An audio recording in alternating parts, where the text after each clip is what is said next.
आप कहते हैं मेरा मन मेरे बस में नहीं है, लेकिन क्या आपने कभी ईमानदारी से ये देखा है कि वो मन करता क्या है? आप सुबह उठते हैं कुछ करने का इरादा लेकर, और रात को सोते समय पाते हैं वही हुआ जो हर दिन होता है। आप सोचते हैं, समझते हैं, निर्णय लेते हैं, फिर भी वही दोहराव, वही उलझन, वही कमजोरी। ये कोई संयोग नहीं है, यह मन की प्रकृति है। मन को लेकर सबसे बड़ी भूल यह है कि लोग उसे शत्रु समझ लेते हैं और शत्रु समझकर उससे युद्ध करने लगते हैं। लेकिन जिसने भी मन से युद्ध किया है वो हारा है, क्योंकि युद्ध में आप जितनी शक्ति लगाते हैं मन उससे अधिक चालाकी से काम करता है। आपने देखा है, जिस चीज को आप जोर से दबाते हैं वही भीतर और जोर से उबलती है। गुस्से को दबाइए वह जहर बन जाता है, डर को दबाइए वह कायरता बन जाता है, इच्छा को दबाइए वह विकृति बन जाती है। मन को दबाने से मन नहीं रुकता, मन और चतुर हो जाता है। आप कहते हैं मुझे गुस्सा नहीं करना चाहिए, लेकिन गुस्सा हो ही जाता है। आप कहते हैं मुझे यह नहीं सोचना चाहिए, लेकिन वही विचार लौट लौट कर आता है। ये इसलिए नहीं कि आप कमजोर हैं, ये इसलिए है क्योंकि आप गलत जगह पकड़ बना रहे हैं। मन को पकड़ने की कोशिश ही समस्या है। आप ये मानकर चल रहे हैं कि मन कोई अलग चीज है और आप उससे अलग खड़े होकर उसे नियंत्रित कर सकते हैं। यही भूल है। मन कोई वस्तु नहीं है, मन कोई मशीन नहीं है, मन कोई दुश्मन नहीं है। मन एक प्रक्रिया है। जैसे सांस चलती है, जैसे पाचन होता है, वैसे ही मन चलता है। अब समझिए, क्या आप सांस को रोककर जीवित रह सकते हैं? नहीं। क्या आप पाचन को दबाकर स्वस्थ रह सकते हैं? नहीं। तो मन को दबाकर शांति कैसे मिलेगी? मन का काम है सोचना, मन का काम है प्रतिक्रिया देना, मन का काम है तुलना करना, मन का काम है स्मृति को दोहराना। आप उससे कह रहे यह सब मत करो। यह वैसा ही है जैसे आप आंख से कहें देखना बंद कर दो, आंख देखेगी, मन सोचेगा। लेकिन यहाँ एक बात बहुत सूक्ष्म है, और उसी को न समझने के कारण मन हावी हो जाता है। मन सोचता है, लेकिन सोचने का मालिक आप नहीं है। आप केवल सोच को देख रहे होते हैं। अभी इस क्षण भी कुछ विचार आपके भीतर चल रहे हैं। आपने उन्हें बुलाया नहीं, आपने उन्हें चुना नहीं, वे अपने आप आ गए। तो फिर दोष किसका है? आप कहते हैं मेरे मन ने यह कर दिया, लेकिन सच यह है आपने मन को देखा ही नहीं, आप उसमें डूब गए। मन की असली शक्ति उसकी गति में नहीं है, उसकी असली शक्ति आपकी बेहोशी में है। जब आप बेहोश होते हैं मन राजा बन जाता है, जब आप होश में होते हैं मन सेवक बन जाता है। लेकिन होश का अर्थ ये नहीं कि आप बैठे बैठे कुछ विशेष करें। होश का अर्थ है जो हो रहा है उसे बिना बदले देख पाना। आप रोज कहते हैं मैं बदल जाऊंगा, मैं ऐसा नहीं करूंगा, अब से मैं अलग रहूंगा। और यही वाक्य आपकी असफलता का प्रमाण है, क्योंकि बदलने की इच्छा भी मन से ही आती है, और मन को नहीं बदल सकता। ये बात कठोर लग सकती है, लेकिन यह तथ्य है। आप क्रोध में हैं और क्रोध में ही निर्णय लेते हैं कि अब क्रोध नहीं करेंगे। ये वैसा ही है जैसे अंधेरे में बैठकर रोशनी खोजी जाए। मन से बाहर आए बिना मन पर कोई अधिकार संभव नहीं। लेकिन बाहर आने का अर्थ यह नहीं कि आप कहीं और चले जाएं। बाहर आने का अर्थ है पहचान बदलना। अभी आप यह मानकर जी रहे हैं कि मैं वही हूं जो मेरे विचार हैं, मैं वही हूं जो मेरे भाव हैं, मैं वही हूं जो मेरी इच्छाएं हैं। यही सबसे गहरी भूल है। आप विचार नहीं हैं, आप भाव नहीं हैं, आप इच्छा नहीं हैं, आप वह हैं जो इन्हें देख रहा है। लेकिन देखने की कला आपने सीखी नहीं। आप प्रतिक्रिया देना सीख गए, आप भागना सीख गए, आप दबाना सीख गए, देखना आपने सीखा ही नहीं। जब मन दुखी होता है आप दुख बन जाते हैं, जब मन डरता है आप डर बन जाते हैं, जब मन लालच करता है आप लालच बन जाते हैं। और फिर आप कहते हैं मन बहुत खराब है, मन खराब नहीं है, आपकी पहचान गलत है। एक छोटा सा उदाहरण समझिए।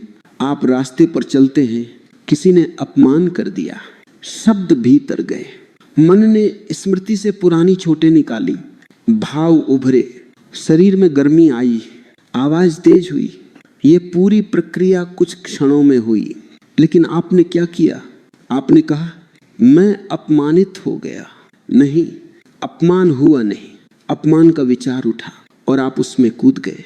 अगर आप कूदते नहीं तो अपमान एक क्षण की तरंग बनकर चला जाता। मन को कोई शक्ति बाहर से नहीं मिलती, मन को शक्ति आपकी सहभागिता से मिलती है। आप जितना उसे गंभीरता से लेते हैं वह उतना ही बड़ा हो जाता है। आपने देखा है, छोटा बच्चा गिरता है, अगर माँ डर जाए तो बच्चा रोने लगता है, अगर माँ शांत रहे तो बच्चा उठकर खेल में लग जाता है। मन भी वैसा ही है।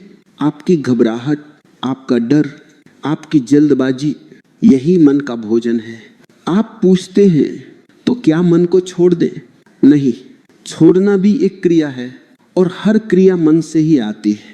मन को न पकड़िए न छोड़िए, बस उसे वही रहने दीजिए जैसा वह है। ये बहुत सरल लगता है और इसी कारण लोग इसे नजरअंदाज कर देते हैं। सरल बातें मन को पसंद नहीं, मन को जटिलता चाहिए, क्योंकि जटिलता में वह जीवित रहता है। आप जितना उलझते हैं मन उतना सक्रिय रहता है। इसलिए लोग शांति की बातें सुनते हैं लेकिन अशांति को पकड़े रहते हैं, क्योंकि अशांति में कहानी है, शांति में मौन है और मौन से मन डरता है।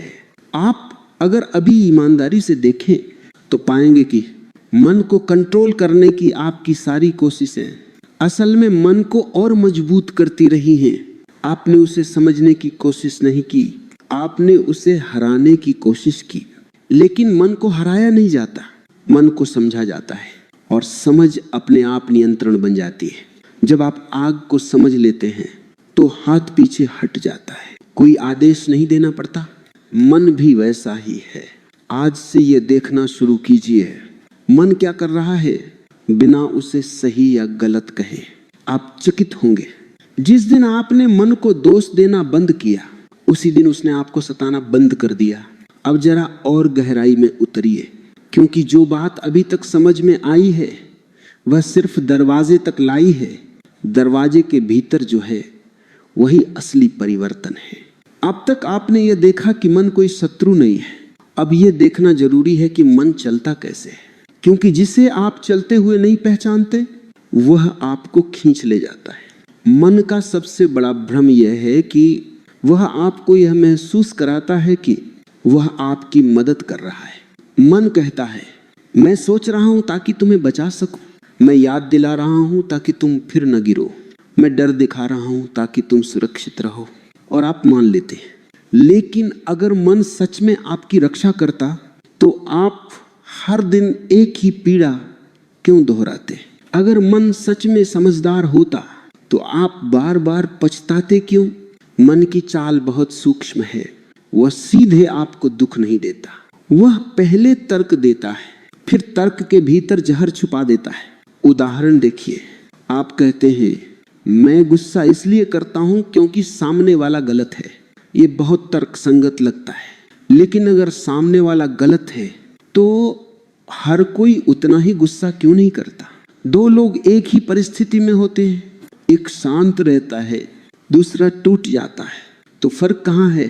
फर्क बाहर नहीं है, फर्क भीतर है। मन परिस्थिति को नहीं पकड़ता, मन अर्थ पकड़ता है, घटना वही रहती है, लेकिन मन उसका अर्थ बना लेता है और वही अर्थ आपको बांधता है। यह पहली वास्तविक विधि है। मन को बदलने की कोशिश मत करो, अर्थ को देखो। आप किसी से जुड़ते हैं, मन कहता है यह मेरा है, यहीं से पीड़ा शुरू होती है, क्योंकि मेरा कहते ही डर जन्म लेता है, कहीं छिन न जाए, कहीं बदल न जाए। और जब डर होता है तो नियंत्रण की इच्छा आती है, और नियंत्रण की इच्छा से संघर्ष। मन वस्तुओं से नहीं बंधता, मन अर्थों से बंधता है। आप धन से नहीं बंधे हैं, आप सुरक्षा के अर्थ से बंधे हैं। आप व्यक्ति से नहीं बंधे हैं, आप अपनापन के अर्थ से बंधे हैं। अगर आप अर्थ को साफ देख लें तो वस्तु ढीली पड़ जाती है, लेकिन आप क्या करते हैं? आप वस्तु बदलने की कोशिश करते हैं, रिश्ता बदलते हैं, काम बदलते हैं, जगह बदलते हैं, और मन वही रहता है, क्योंकि समस्या बाहर नहीं थी। अब दूसरी विधि को समझिए। मन परिणाम से नहीं सीखता, मन तत्काल सुख से सीखता है। आप जानते हैं क्रोध से नुकसान होता है, फिर भी क्रोध आता है। क्यों? क्योंकि क्रोध के क्षण में मन को शक्ति का अनुभव होता है। मन को लगता है मैं मजबूत हूँ। बाद में पछतावा आता है, लेकिन मन उस पछतावे को भविष्य की बात मानता है, और भविष्य मन के लिए बहुत दूर होता है। मन वर्तमान सुख को पकड़ता है, भविष्य के दर्द को टाल देता है। यही कारण है कि लोग जानते हुए भी गलत आदतें नहीं छोड़ पाते। आप कहते हैं मुझे पता है ये गलत है, जानना काफी नहीं है। जब तक आप ये नहीं देखते कि गलत लगने वाली चीज आपको अभी क्या दे रही है, मन नहीं बदलेगा। कोई झूठ बोलता है, वो जानता है यह गलत है, लेकिन झूठ उसे अभी राहत देता है, डर से बचाता है, इसीलिए वह दोहराता है। कोई आलस्य करता है, वह जानता है यह नुकसान देगा, लेकिन आलस्य उसे अभी आराम देता है, इसीलिए वह टालता है। मन अभी में जीता है, आप उसे भविष्य से डरा कर नहीं बदल सकते। तो क्या करना है? देखना है।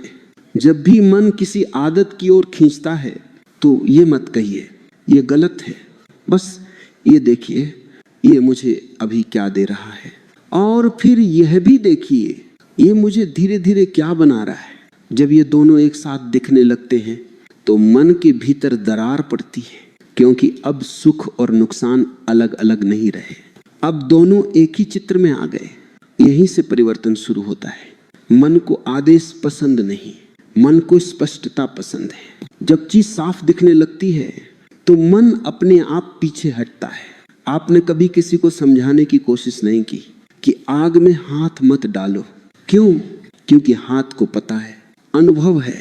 मन भी अनुभव से ही बदलता है, शब्दों से नहीं। आप अब तक शब्दों से लड़ते रहे, अब देखने से समझना शुरू कीजिए। मन का दूसरा बड़ा खेल यह है कि वह आपको व्यस्त रखता है। व्यस्त व्यक्ति को होश नहीं होता, और जहां होश नहीं वहां मन राजा होता है। आप लगातार कुछ न कुछ कर रहे हैं, सोच रहे हैं, योजना बना रहे हैं, पछता रहे हैं, डर रहे हैं। यह सब मन की सुरक्षा व्यवस्था है, क्योंकि जिस क्षण आप खाली हुए, जिस क्षण कोई कहानी नहीं चली, मन असहज हो जाता है। आपने देखा है जब सब शांत होता है तो अचानक बेचैनी उठती है, मन कुछ खोजने लगता है, कोई स्मृति, कोई चिंता, कोई कल्पना। ये इसलिए नहीं कि आप कमजोर हैं, ये इसलिए है क्योंकि मन को शोर चाहिए, शोर में वह छुपा रहता है। अगर आप धीरे धीरे ये देखना सीख ले कि मन आपको व्यस्त क्यों रखता है, तो आप उस व्यस्तता से अलग होने लगते हैं। और ये अलग होना कोई प्रयास नहीं है, ये समझ का परिणाम है। आप जितना समझते हैं मन उतना शांत होता है, आप जितना लड़ते हैं मन उतना उग्र होता है। इसलिए याद रखिए, मन को रोकने की कोई तकनीक नहीं है, मन को बदलने की कोई चाल नहीं है, केवल देखने की ईमानदारी है। और जब आप ईमानदारी से देखते हैं तो मन अपने आप अपना स्थान पहचान लेता है। यहाँ कोई संघर्ष नहीं है, यहाँ कोई जीत हार नहीं है, यहाँ सिर्फ स्पष्टता है, और स्पष्टता ही नियंत्रण है। अगर यह बात भीतर उतर रही है तो समझिए मन पहली बार आपको सुन रहा है। अब जो बात मैं कहने जा रहा हूं वह बहुत साधारण है, लेकिन मन इसी साधारण से सबसे ज्यादा बचता है, क्योंकि अगर ये समझ में आ जाए तो मन के आधे खेल अपने आप गिर जाते हैं। मन की सबसे बड़ी चाल यह नहीं है कि वह गलत सोचता है, मन की सबसे बड़ी चाल यह है कि वह आपको समय में बांट देता है। मन कभी यहाँ नहीं होता, वह या तो पीछे भागता है या आगे कूद जाता है। आप बैठे हैं लेकिन मन कल की बात पकड़ रहा है या कल की चिंता बना रहा है, और आप इसे सामान्य मान लेते हैं। आप कहते हैं सोचना तो पड़ेगा, याद तो आएगा, भविष्य की तैयारी तो करनी है। यही मन छुप जाता है। मन को सबसे ज्यादा ताकत अतीत और भविष्य से मिलती है।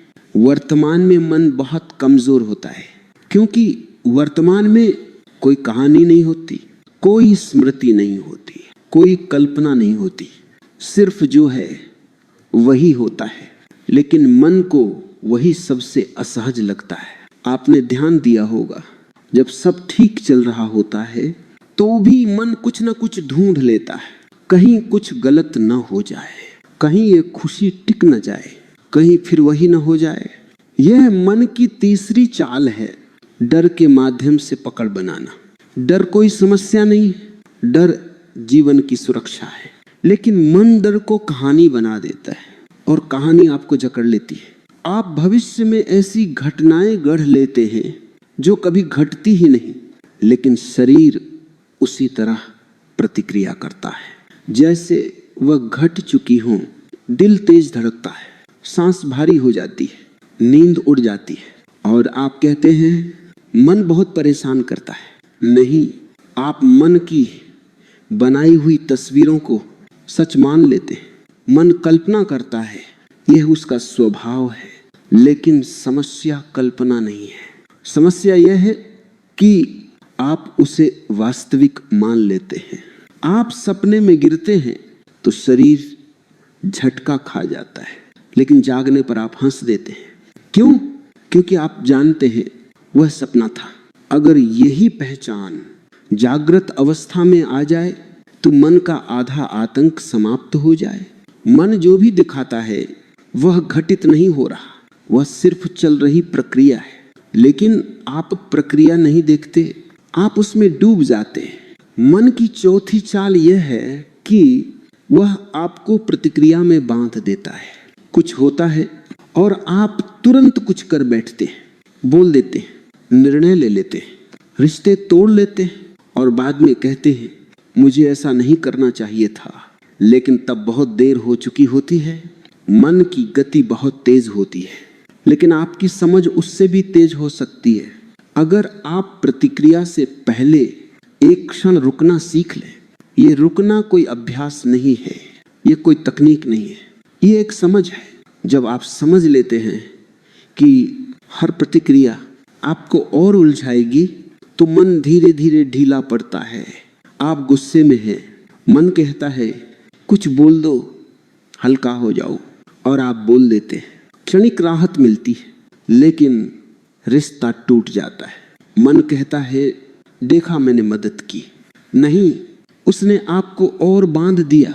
अगर उसी क्षण आप कुछ न करें तो गुस्सा अपने आप ढीला पड़ जाता है। हर भावना की एक उम्र होती है, अगर आप उसमें हस्तक्षेप न करें तो वह स्वयं समाप्त हो जाती है।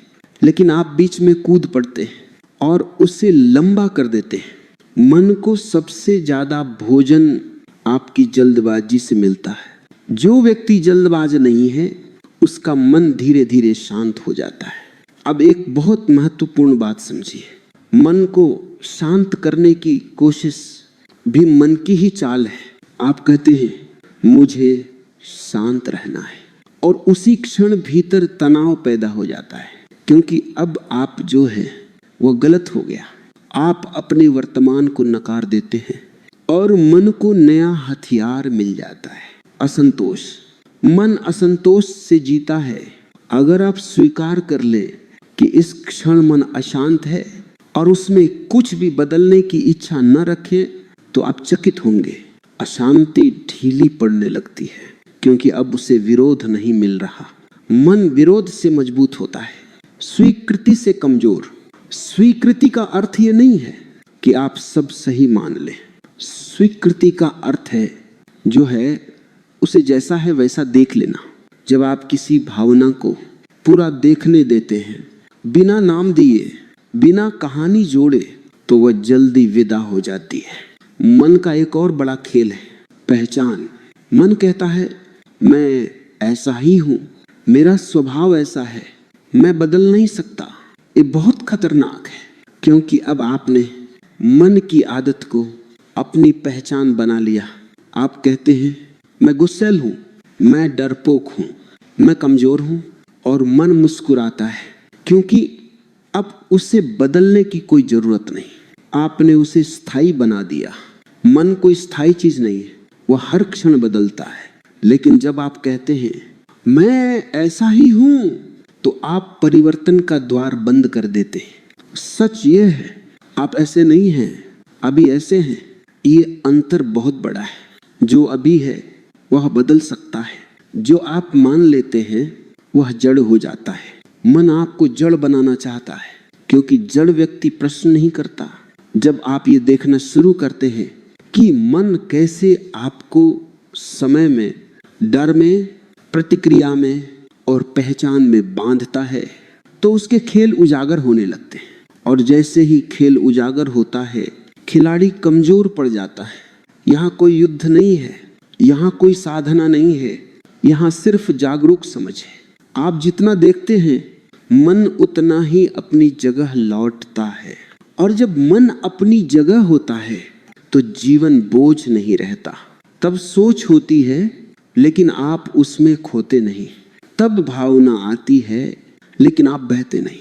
आप मौजूद रहते हैं, और जहां उपस्थिति है वहां मन मालिक नहीं रहता। यहीं से मन पर असली अधिकार शुरू होता है। अब जो बात कहनी है वह मन को सबसे ज्यादा असहज करेगी, क्योंकि यह बात सुनने के बाद आप मन को दोष नहीं दे पाएंगे। और जब दोष देने का सहारा छिन जाता है तो मन के पास छुपने की जगह नहीं बचती। अब तक आपने देखा कि मन अर्थ से बंधता है, तुरंत सुख से सीखता है, समय में भागता है, डर से कहानी बनाता है और प्रतिक्रिया से आपको उलझाता है। लेकिन अब प्रश्न यह है, इतना सब समझ लेने के बाद भी मन पूरी तरह ढीला क्यों नहीं पड़ता? कारण बहुत सीधा है, और यही पांचवी सबसे गहरी बात है। मन का असली ईंधन आपकी इच्छाएं नहीं है, आपकी अपेक्षाएं हैं। इच्छा क्षणिक होती है, अपेक्षा स्थायी होती है। आप चाहते हैं कोई आपको समझे, कोई आपको माने, कोई आपको महत्व दे, कोई आपको चोट न पहुंचाए। इन चाहतों में कुछ भी गलत नहीं, लेकिन जैसे ही ये चाहते अपेक्षा बन जाती है, मन का जाल फैल जाता है। आप कहते हैं ऐसा होना ही चाहिए, वह ऐसा क्यों नहीं समझता, मेरे साथ ही ऐसा क्यों होता है। यही मन जन्म लेता है। मन किसी घटना से परेशान नहीं होता, मन आपकी अपेक्षा के टूटने से परेशान होता है। एक साधारण उदाहरण देखिए, आप किसी से प्रेम करते हैं, आप अच्छा करते हैं, आप समय देते हैं, और भीतर ही भीतर एक अपेक्षा बन जाती है वह भी वैसा ही करे। जब वह नहीं करता तो पीड़ा होती है। अब ध्यान दीजिए, पीड़ा इस बात से नहीं हुई कि उसने कुछ नहीं किया, पीड़ा इस बात से हुई कि आपने भीतर एक हिसाब बना लिया था। मन हिसाब रखता है, जीवन हिसाब नहीं मानता। जहां हिसाब है वहां मन है, जहां स्वीकार है वहां मन ढीला पड़ जाता है। आपने देखा होगा, बच्चा मां से अपेक्षा नहीं करता, वो भरोसा करता है, इसलिए वह जल्दी रोता है और जल्दी हंसता है। लेकिन जैसे जैसे आप बड़े होते हैं, आप भरोसा छोड़ देते हैं, अपेक्षा पकड़ लेते हैं, और फिर मन भारी हो जाता है। आप कहते हैं मेरे साथ ऐसा नहीं होना चाहिए था। लेकिन जीवन को आपके चाहिए और नहीं चाहिए से कोई मतलब नहीं। जीवन घटता है, मन तय करता है ये सही है या गलत, और वही निर्णय आपके दुख का कारण बनता है। पांचवी बात यह है, मन को नियंत्रित करने का अर्थ मन से मुक्त होना नहीं है। मन को नियंत्रित करने का अर्थ है जीवन को बिना अपेक्षा के देख पाना। जब अपेक्षा नहीं होती तो घटना घटना ही रहती है, वह आपको तोड़ती नहीं। जब अपेक्षा होती है तो छोटी सी बात भी पहाड़ बन जाती है। आप कहते हैं मुझे सम्मान चाहिए, सम्मान अच्छा है, लेकिन जब वो आवश्यकता बन जाता है तो आप गुलाम हो जाते हैं। आप हर शब्द में अपमान ढूंढने लगते हैं, हर व्यवहार में कमी खोजने लगते हैं, और मन चौकन्ना रहता है कहीं कोई मुझे कम न समझ ले। ये सतर्कता आपको नहीं बचाती, ये आपको थका देती है। मन थकान से पैदा होता है, मन तुलना से पैदा होता है, मन अपेक्षा से पैदा होता है। जिस दिन आप ये देख लेते हैं कि अपेक्षा ही असली बंधन है, उसी दिन मन की जड़ हिल जाती है। अब एक बहुत सूक्ष्म बात समझिए। लोग सोचते हैं कि अपेक्षा छोड़ने का अर्थ सब कुछ छोड़ देना है। नहीं, अपेक्षा छोड़ने का अर्थ है परिणाम से बंधन छोड़ना। आप काम करें, पूरी निष्ठा से करें, लेकिन यह तय ना करें कि परिणाम कैसा होना चाहिए। आप प्रेम करें, पूरी सच्चाई से करें, लेकिन यह तय न करें कि सामने वाला वैसा ही करे। जहां आपने परिणाम पर अधिकार छोड़ा, वहां मन ढीला पड़ा। मन भविष्य में जीता है क्योंकि उसे परिणाम चाहिए। आप जैसे ही परिणाम से मुक्त होते हैं, मन वर्तमान में गिरने लगता है और वर्तमान में मन टिक नहीं पाता। ये बात बहुत लोग सुनते हैं लेकिन जी नहीं पाते, क्योंकि परिणाम छोड़ने में अहंकार टूटता है। अहंकार कहता है मेरे अनुसार होना चाहिए। मन अहंकार का सेवक है। जहां अहंकार कमजोर पड़ता है, मन अपने आप शांत होने लगता है। आपने देखा होगा कुछ लोग बहुत साधारण होते हैं, कोई विशेष ज्ञान नहीं, कोई विशेष विधि नहीं, फिर भी उनके आसपास एक सहजता होती है, एक हल्कापन होता है। क्यों? क्योंकि वे जीवन से लड़ नहीं रहे, वे जीवन को निर्देश नहीं दे रहे। वे जो आता है उसे आने देते हैं, जो जाता है उसे जाने देते हैं। ये कोई त्याग नहीं है, ये समझ है, और समझ सबसे बड़ा नियंत्रण है। अब अंतिम बात, मन तब तक रहेगा जब तक आप जीवित हैं। मन को मिटाया नहीं जा सकता, मन को मारा नहीं जा सकता, लेकिन मन को मालिक बनने से रोका जा सकता है। और उसका एक ही उपाय है, अपने जीवन को सरल बनाना।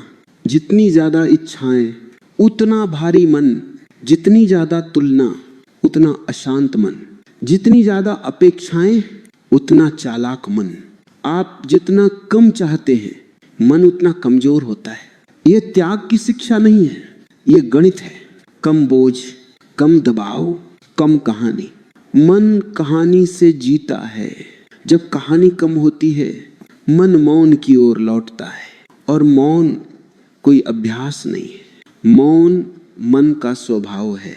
जब उसे भोजन नहीं मिलता, आज अगर आप एक बात लेकर जाएं तो वह यह हो, मन को सुधारने मत जाइए, अपने जीवन को साफ कीजिए। झूठ कम कीजिए, दिखावा कम कीजिए, अपेक्षा कम कीजिए, तुलना कम कीजिए। मन अपने आप आपकी सीमा में आ जाएगा, क्योंकि मन समस्या नहीं था, समस्या आपकी जीवन शैली थी। जब जीवन सीधा होता है, मन सीधा हो जाता है, और तब आप मन को कंट्रोल नहीं करते, मन अपनी जगह बैठ जाता है। यही वास्तविक स्वतंत्रता है।